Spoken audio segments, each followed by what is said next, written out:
Whoa, folks. Well, guess what? Your guys back. Yeah, with the Texans playing on Prime Thursday, it's almost like another semi-bye week. But you know what the heck? I mean, we are who we are. But anyway, from MetLife in New Jersey today, the Texans. Let me see. How shall we be nice about this one, Elvin? The Texans lost to the New York Giants 24-16 in a very winnable game. Now I'm gonna just tell you that it was a winnable game. You know, if statistics and everything else, since we've been paying so much attention to politics and votes and everything, the difference, the total yardage, the difference between the Texans and the Giants is about 20 yards difference. And Wow. the Texans had, I mean, but the key is always the case: turnovers at a critical time, and the Texans, they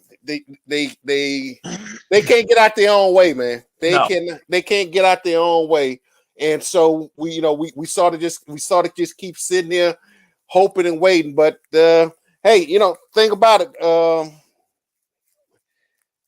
Hell, they lost. That's a polite way to put it, AD. No, they lost, man. So, by the way, Elvin, what's going on, man? What's happening down there? Before we start digging into this carcass called the Texans, who are now 1-7-1. Yep. And as I say, to a Giants team that's coming back. Really, a strong team. They are a strong team that's coming back.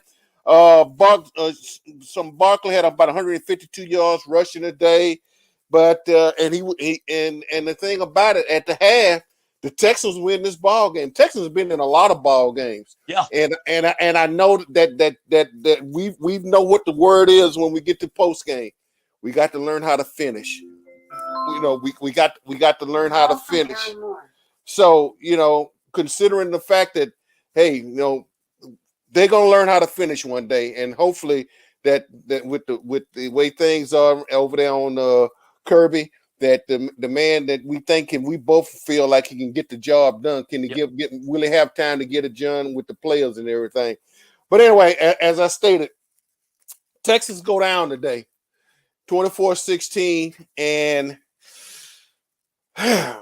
Damian Pierce had a couple of touchdowns, but and Nico Collins was a Nico Collins sighting today, and so that's there's still a lot of positives. Yeah, but when Barkley, he got away in the second half. The first half, it was nip and tuck. It was 7-3 at the half, and all of a sudden, but the turnovers at critical times, and this Texans team couldn't get out of his way. So, but before we get a little bit further now, let's hear from the man who makes a lot of this possible, and we'll get back and we'll dig into this carcass. Hello, I'm Ken Ross with the Ken Ross Insurance Agency. There are certain things that are important in our lives: our health, our safety, and our loved ones. With over 40 years of experience, I've seen just how important insurance can be. I value the importance of being a part of my community and being there when they need me. Insurance is important everywhere, but being here in South Texas, it is absolutely essential. From flood, home, auto, and life insurance, let the Ken Ross Agency be your agency of choice.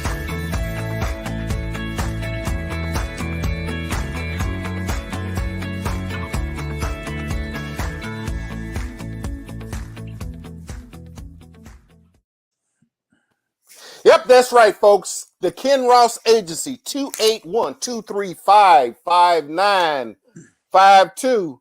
Everybody has insurance needs. Some of us are insurance poor because we got so much insurance, and really by the time when it's time for them to pay off, I don't think it pays off enough. I would tell y'all a story about it, but that's okay. That's a story for another time.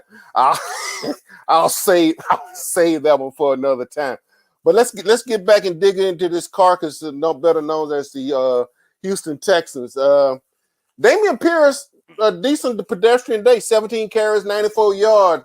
But Saquon Barkley, 35 carries, 152 yards. and a touchdown. And here's the thing about it. What we saw today in Barkley is what we've been anticipating, what we see in Dameon Pierce. Now, Barkley's coming back from an ACL, and here's the thing about it. Hopefully that we won't wear this young Dameon Pierce out before they really start learning how to finish, and that's the story right now. There are promises on this team today. Kenyon Green had, I'm going back. I'm still believing this young man out of Texas A&M at the guard. He's going to learn some things. I'm still got a lot of promise for him that he's going to learn. And if they just need to just keep hanging in there and keep plugging away. Jerry Hughes today still continuing on his sack assault and showing this team how it needs to play, and hopefully giving them some professional guidance in the locker room, but then showing how to be a pro. But hey, for the life of me, Elwin, this thing with the Texans, and it gets old. I mean, you know, and you and I both know it gets old, and we know, Lovey stands up and fades the heat. I mean, regardless of the circumstances. I mean, and one thing about it, not throwing people under the bus. And he's not, and that's what we've yet. I mean, and I know you've seen him for a lot longer than I have.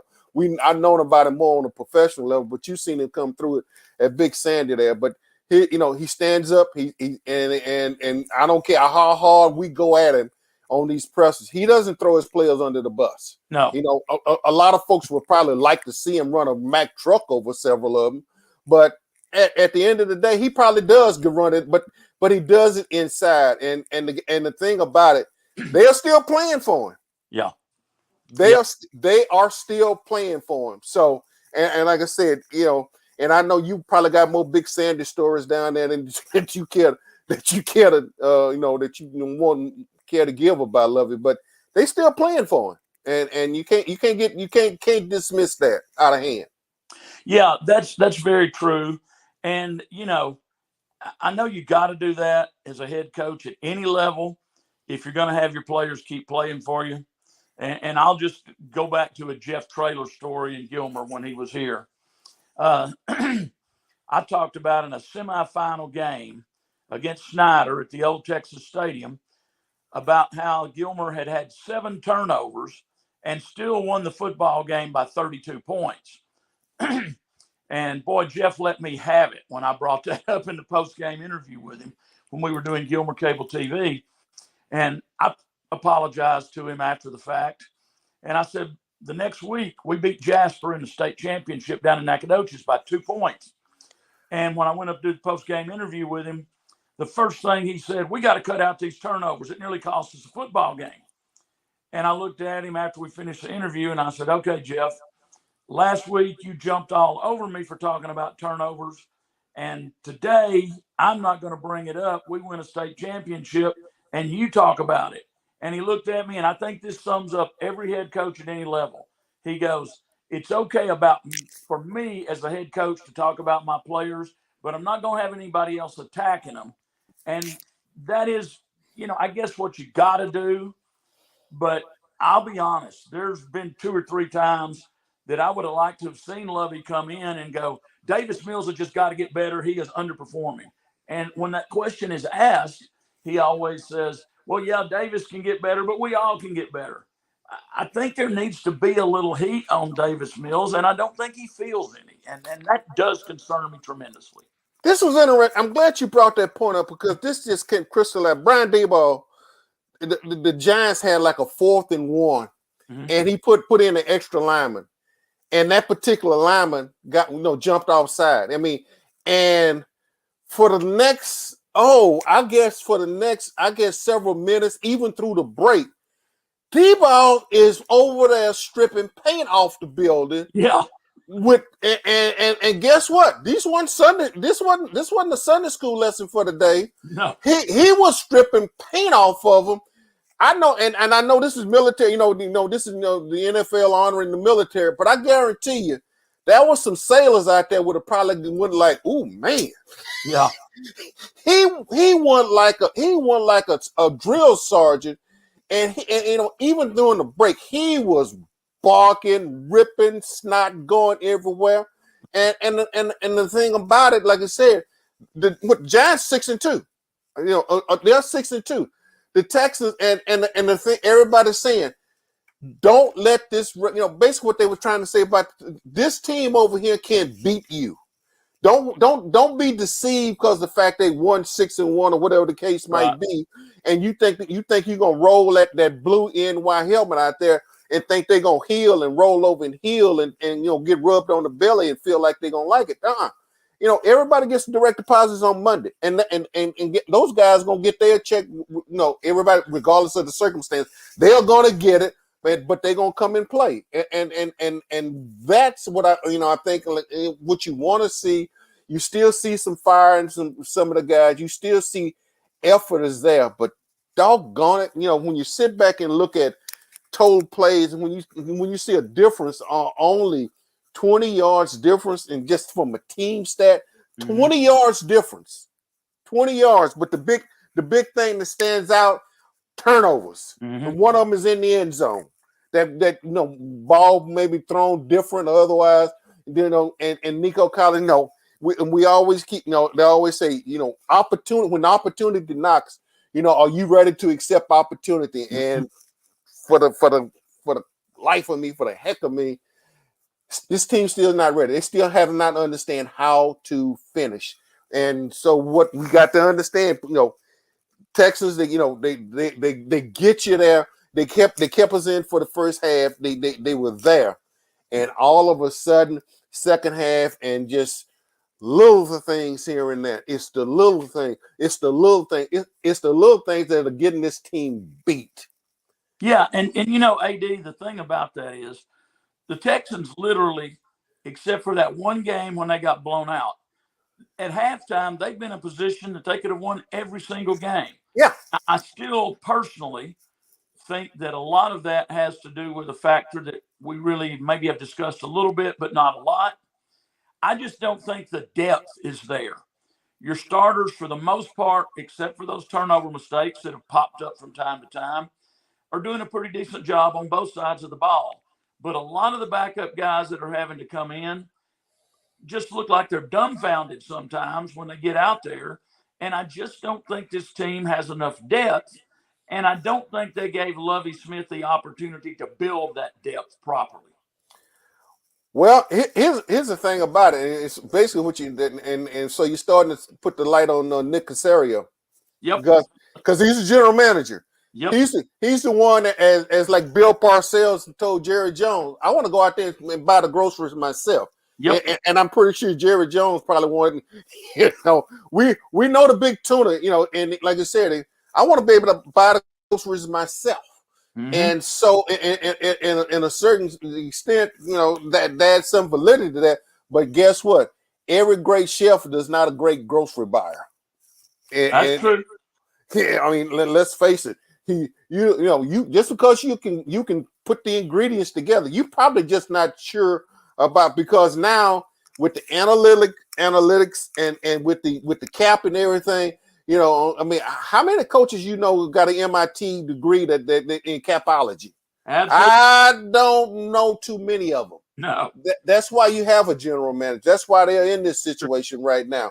So, I'm not Alabama. I can't. I mean, let's face it. The fans see what's out there. They know what's out there. And so the thing about it, you want it. Are they competitive? And they've been competitive. They are competitive. Like you said, mentioned the blowout. But the thing about it, they can't stop the run. They have not been effective in stopping the run. I mean, there's been a plethora of. I mean, what you and I both when we were in Vegas against the Raiders. I mean, running backs. I mean, it's almost like running backs sit up there and look up. Darn, here come the Texans. Yeah. Can I get me a yard 25? Can I give me a yard 50?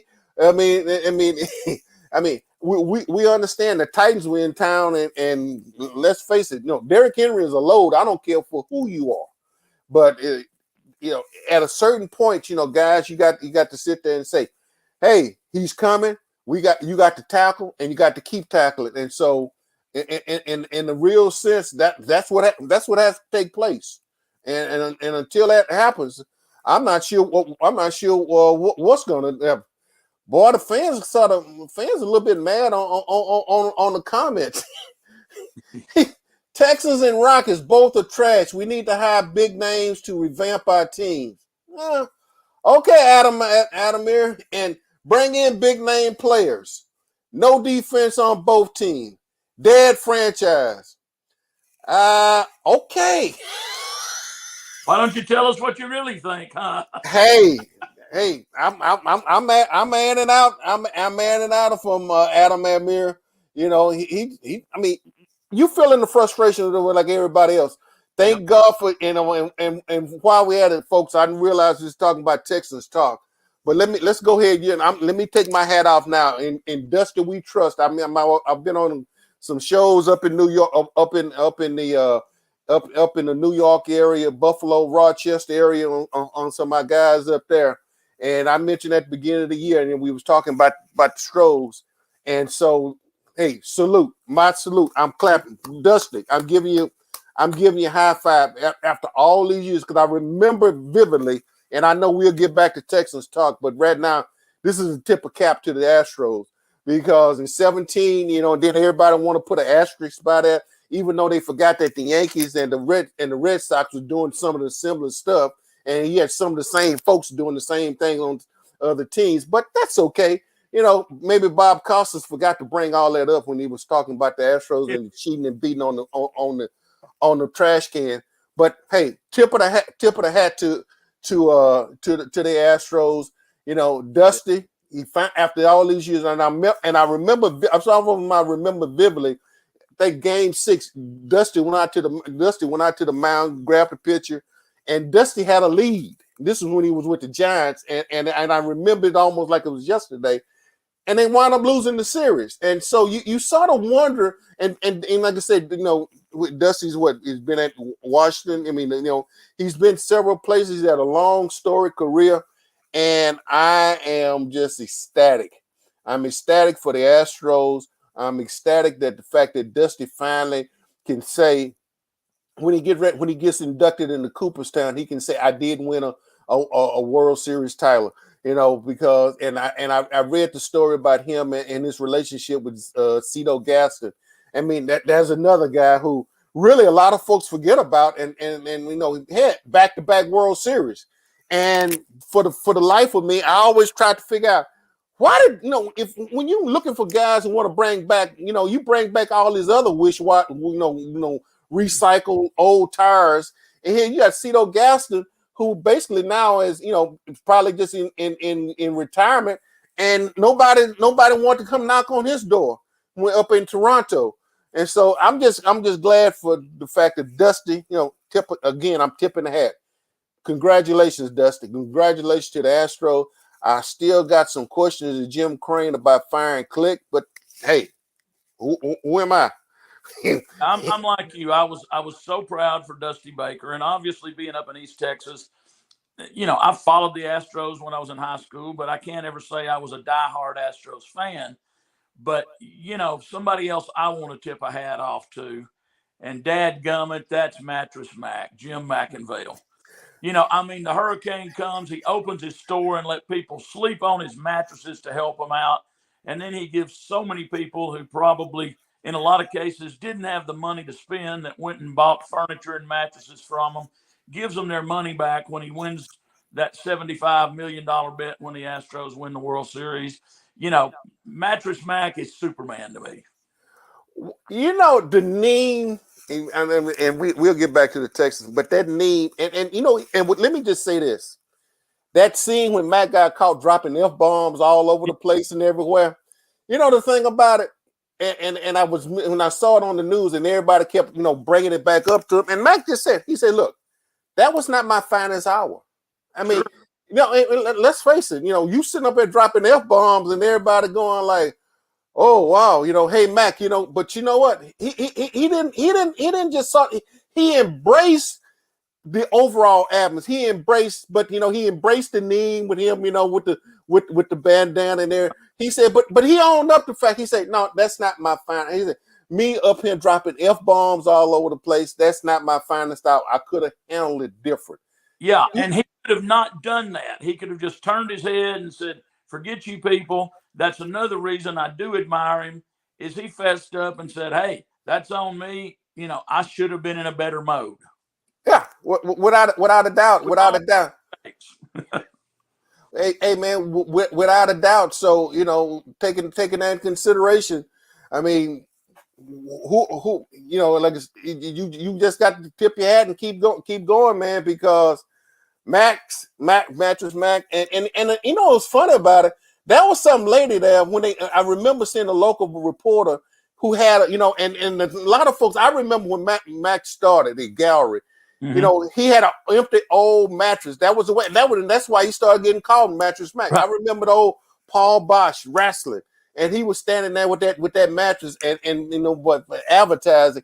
And now he's a multi-millionaire. Oh yeah, many times over. And you know, some folks may not like his politics, you know, whatever. But you know what? The thing about it, you mentioned him about opening his store up when during the cold, during the tornadoes and everything else. There was some churches didn't do it. I'm not throwing shade at him. You're right. But they didn't do it, but he did, you know, and let those folks stay there as long as you can. So when you applaud folks, you know, you applaud them for everything, for their warts and all. And like I say, no. And then, let's face it, you and I both know we'd have known each other a long time. We'd have traveled up and down the roads a many days. We'd have seen a many Super Bowl, you know, and I'm pretty sure some of our finest hours we wouldn't want caught on Twitter.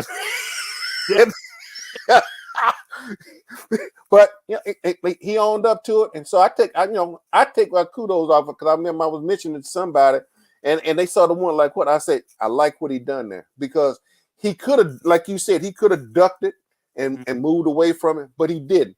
He embraced it and he said, "That's not my finest hour. I don't want to be known for dropping F-bombs like that." And I want like, okay, I'm good with it. And you move on. You know, the guy, you know, like I say, none of us are perfect. We make our mistakes. We own up to it, and we come back to it. But hey, another quick word, and then we're gonna get back because as I stated, folks, the Texans did lose today, and they were in this ball game. They really were in this ball game, and just the statistically, and the problem is the scoreboard is not run by statistics. I mean, it's good. The scoreboard is for losers, and the thing about it, well, the Texans' record of what they say they are. They're losers right now, and they lost again to a good Giants team. And so I'm pretty sure the Cowboys would have liked them to do, would have lost that game today, but they didn't. But before we do that, let's have another quick word, and then Edwin, we'll get back and finish chopping this up, and we'll see what's going on down the road. All right. Hello, I'm Ken Ross with the Ken Ross Insurance Agency. There are certain things that are important in our lives: our health, our safety, and our loved ones. With over 40 years of experience, I've seen just how important insurance can be. I value the importance of being a part of my community and being there when they need me. Insurance is important everywhere, but being here in South Texas, it is absolutely essential. From flood, home, auto, and life insurance, let the Ken Ross Agency be your agency of choice.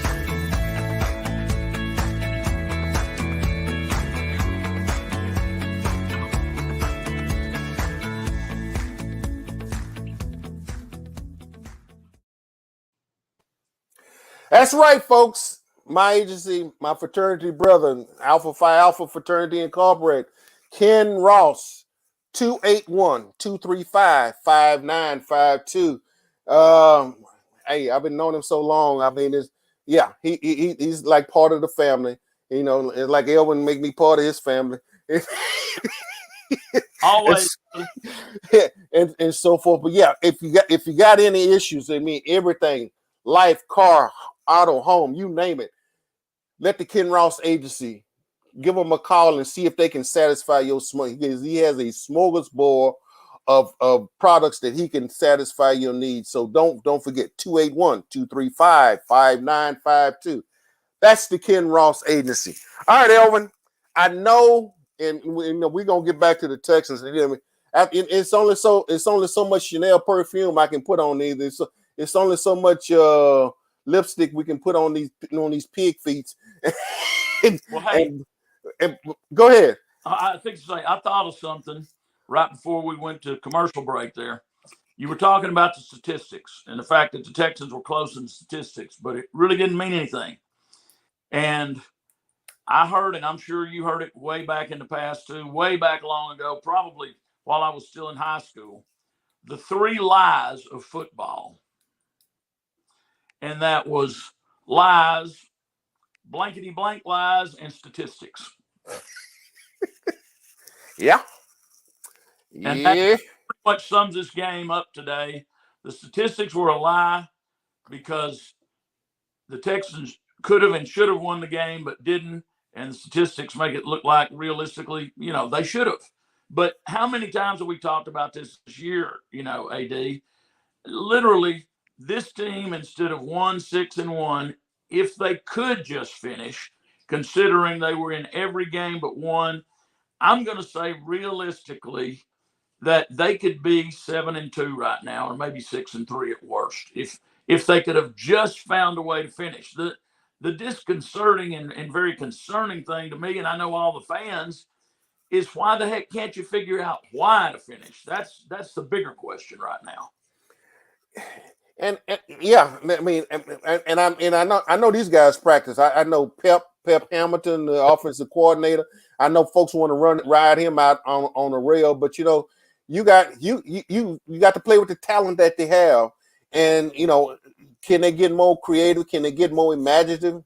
Yeah, I can. I mean, we both can sit back. I'm sitting back in the confines of my palatial office right now. You sitting there in your nice big chair with your Gilmer banner right back of your head, and we can sit there and say it's a lot of things. We can sit there and pontificate on a lot of things, but the thing about it, they got to make it happen. I mean, there's got to. I think there's a buy-in, but there's not a complete buy-in. There's got to be a belief, but there's not a complete belief. And let's face it, this team is still bereft of a lot of talent. There's talent scattered here and there, but as far as from top to bottom, let's face it. If they open up the Texans store right now and put every one of those players in there, I don't think you're gonna have a big line of folks rushing in there. Not from another NFL team want to rush in there and go like, okay, I want him in there now. That's not happening. Here's another thing. You mentioned the deal with so many people wanting Pep Hamilton fired. Here's what concerns me. I don't think the coaching staff is the problem. Again, I think not having enough players and not having enough depth at those after the starters and maybe some of the second string players, not having the depth you need. But here's what concerns me. We've already talked about it a couple of weeks ago. I'm still afraid Lovie Smith may get the axe after this season. He shouldn't. But if he doesn't, you're going to have Pep Hamilton and probably 2 or 3 other coaches who do get the axe, and they're going to say, okay, Lovie, we'll give you another year, but you got to make some change in your coaching staff, and I don't think that's going to work either. No. Well, the one thing Lovie is he's loyal to his staff. The guys that he has around him, that's who he wants. Right. And so you can, they can try to force some changes on him. That's what I'm saying. They gonna, but to a certain degree, okay, you force changes on him, but who's shopping for the groceries? I'm going back to the parcel, shopping for the groceries, Nick.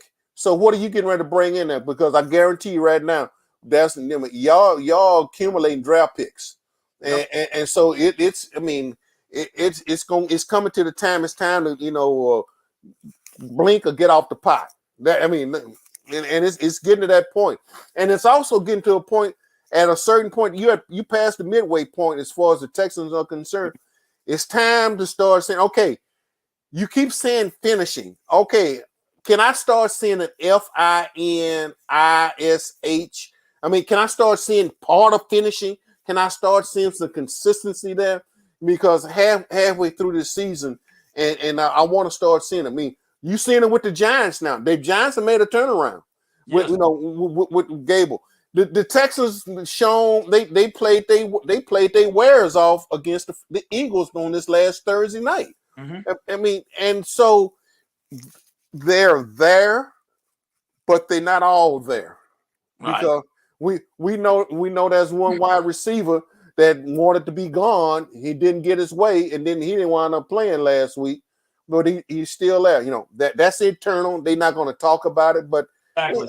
you know, they're not going to talk about it. But we know, you know, yeah, you can take the C off his chest all you want. I mean, and he showed up today. But at a certain point, you know, whether you got C's on your chest or C's off your chest, guys, you get paid every Monday. I mean, and you know, folks are making they making an economic investment in you. They're making a spiritual investment. Some folks, because they shouldn't be. I mean, we know how it is, but they're making all kind of emotional investments in this team, and so to a great degree, you want to see it come back. You want to see it, and I'm not saying these guys aren't playing hard. They are probably playing hard. I'm not saying that there are spots out there that the Texans that we see if they can just, you know, all right, a few more here, a few more there, pieces there. You got some pieces here, pieces there, with some breaks here, breaks there. I mean, other than, like you said, the one blowout game, they've been in all the ball games. Oh yeah, they have been in all the ball games. So I don't know.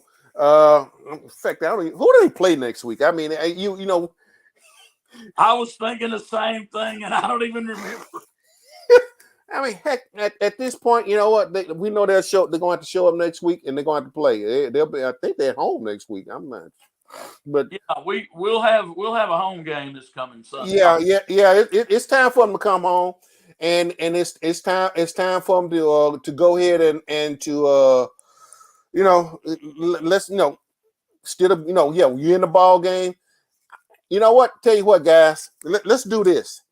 Lose the statistical war, you know, lose the total, you know, 20 yards difference in total yardage. Lose that, but do not lose the turnover battle. Yes. Let's see if we can win the turnover battle with the game, and we'll get with the statistics. I could care less. I could care less. The only statistic that really matters, and that's the one at the end of the game when the clock goes zero, and then let's get on the other side of that 24-16. Let the Texans get on the side of the 24, and let the other team out. Oh, I think is it the Commanders or is it time for the? Is it? I'm sorry. Yeah, I almost call them that other name that, you know. They're getting a little bit better, as we know, the last few weeks. Yeah. Hey, I know that quickly. I know before we get ready to wrap and put a wrap and put a bow on this. I know your Gilmer team is in the playoffs. What's up this week? Give me what's the quick thumbnail on the Gilmer? What y'all approaching this week? Well, we are now 10-0 because we only had 9 regular seasons games since Carthage couldn't play us going to a bigger district this year.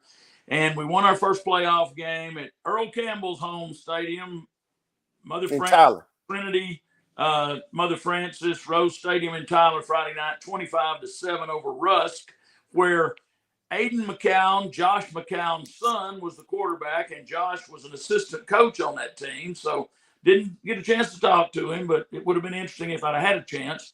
And we were playing Gainesville up at Mesquite Memorial Stadium Friday night at 7 o'clock.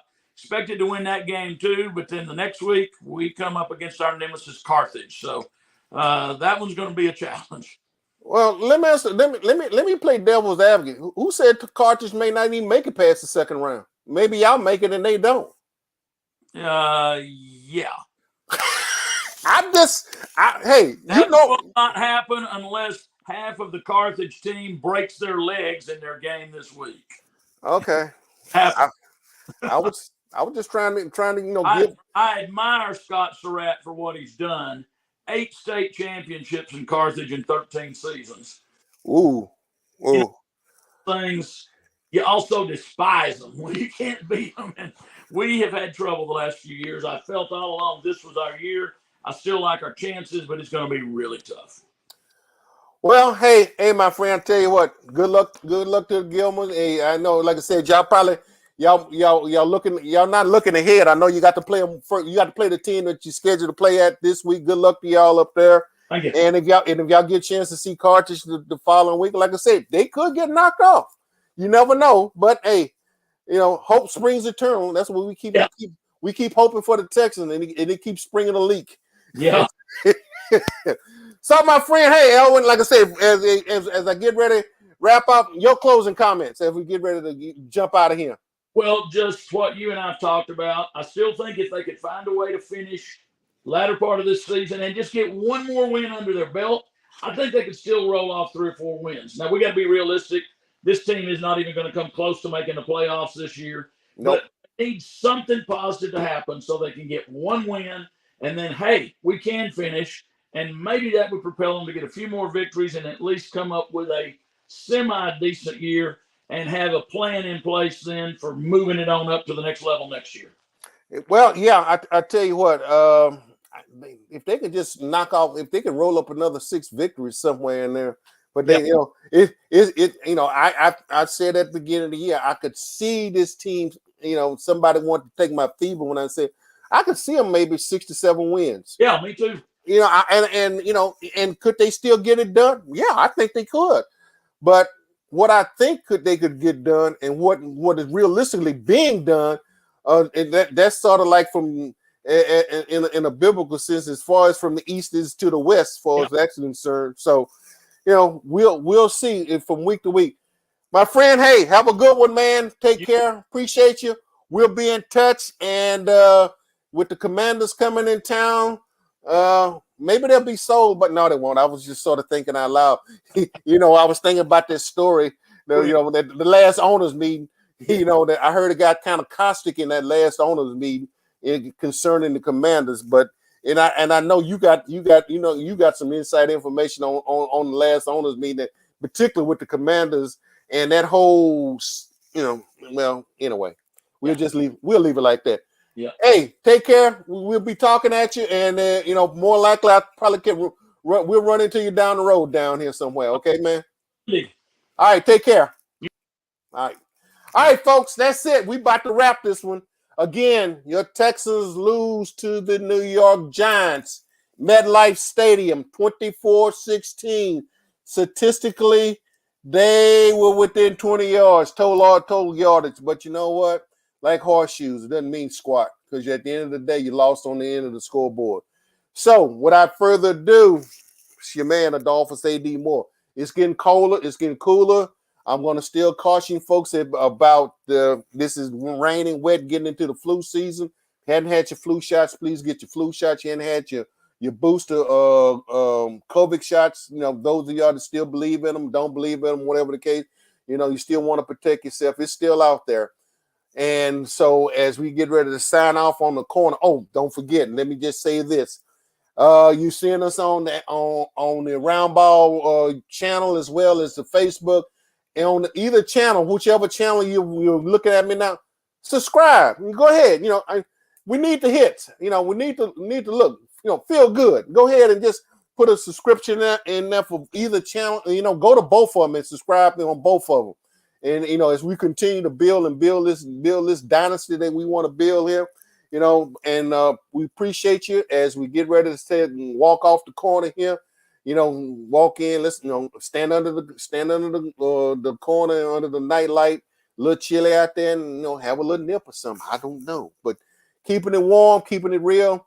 It's your man Adolphus A.D. Moore. Wishing you all peace. Ciao. I'm out, folks, and we'll catch you next time here on the corner as we get ready to chop it up. And stay tuned. There'll be some other things that we're getting closer toward the playoffs with the Super Bowl and everything rolling up. Be prepared. The corner's getting ready to do some other big things coming down the line. Talk at you later, folks. We out.